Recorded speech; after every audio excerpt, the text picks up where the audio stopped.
Deepfake pornography is growing exponentially. A single image can be digitally altered using artificial intelligence to create porn without someone's consent. And the latest victims, British politicians. Well, it seems to be basically kind of encouraging fantasies of, different female politicians in different sex acts. The images are too explicit to show. We found 400 digitally altered pictures of more than 30 high-profile UK politicians on a sexually explicit website dedicated to the abuse and degradation of women. Some have been viewed more than 30,000 times. We can reveal the victims include Labour's Deputy Leader Angela Rayner, the Education Secretary Gillian Keegan, Commons Leader Penny Mordaunt, former Home Secretary Priti Patel and the Labour backbencher Stella Creasy. Several told us they planned to call in the police. It appears that AI was used to nudify around a dozen female politicians, turning photos of them into naked images without their consent. Other pictures use less sophisticated technology like Photoshop. Most of those we identified were reluctant to talk publicly about it for fear of exacerbating the abuse. But a few agreed. Deana Davison stood down as a Conservative MP when the election was called. I showed her the pictures we found of her on the website. I just find it really strange that people actually take the time to do this.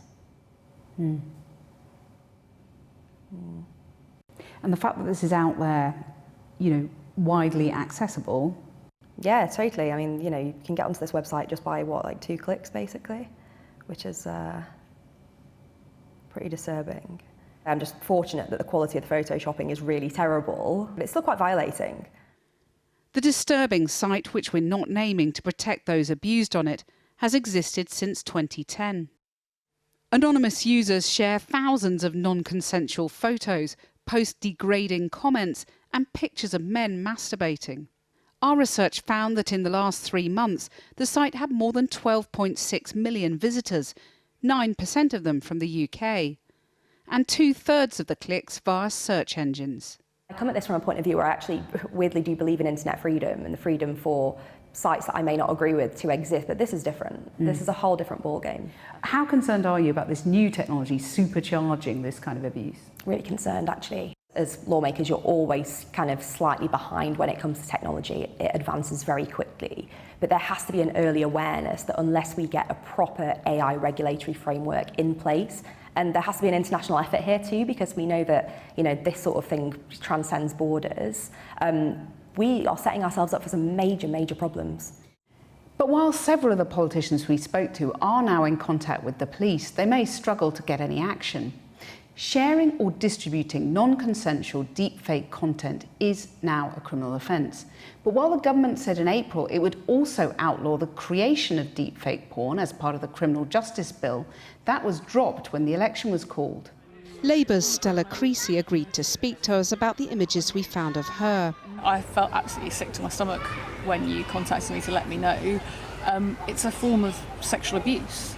I'm in the position where obviously I have to tell my partner about it, because none of this is about sexual pleasure, it's all about power and control. If the technology is there, the undercurrents and the misogyny that leads to this will find it. She believes the police could use existing laws to prosecute the creation of such images. Because this is a form of humiliation, it's a form of intimidation within our public realm, and they should be using the legislation that is available and certainly raising questions about whether they can use that legislation. AI is developing at pace. Minister Laura Farris proposed the law banning the creation of deepfake porn. She said the Conservatives would reintroduce it if they win power. There was a loophole though, wasn't there? Because you had to prove an intent to cause alarm, humiliation or distress. If you get back into power and you go ahead with banning the creation of deepfakes, will you close that loophole? I think that is a fair point to make, actually. The conversations were ongoing about that. The bill where this deepfake clause was located had a way to go through the House. It would have been several months before it was finalised. And yes, that was something we were looking at carefully. Labour, the Liberal Democrats and Plaid Cymru told us they would also ban the creation of deepfake porn. The SNP said they'd carefully consider any legislation proposed by Westminster. The site says it only allows lawful content of people aged over 18 and claims to ban non-consensual content, including deepfakes.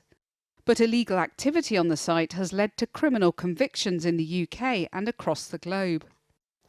In 2016, 2 British men were reportedly taken to court over images shared on the site. One was fined £250 and the other given a suspended 6-month jail sentence.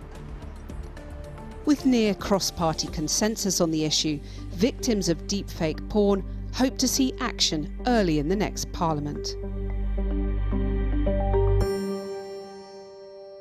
Cathy Newman. And if you've been affected by any of the issues raised in that report, there are a range of places to seek support on channel4.com/support.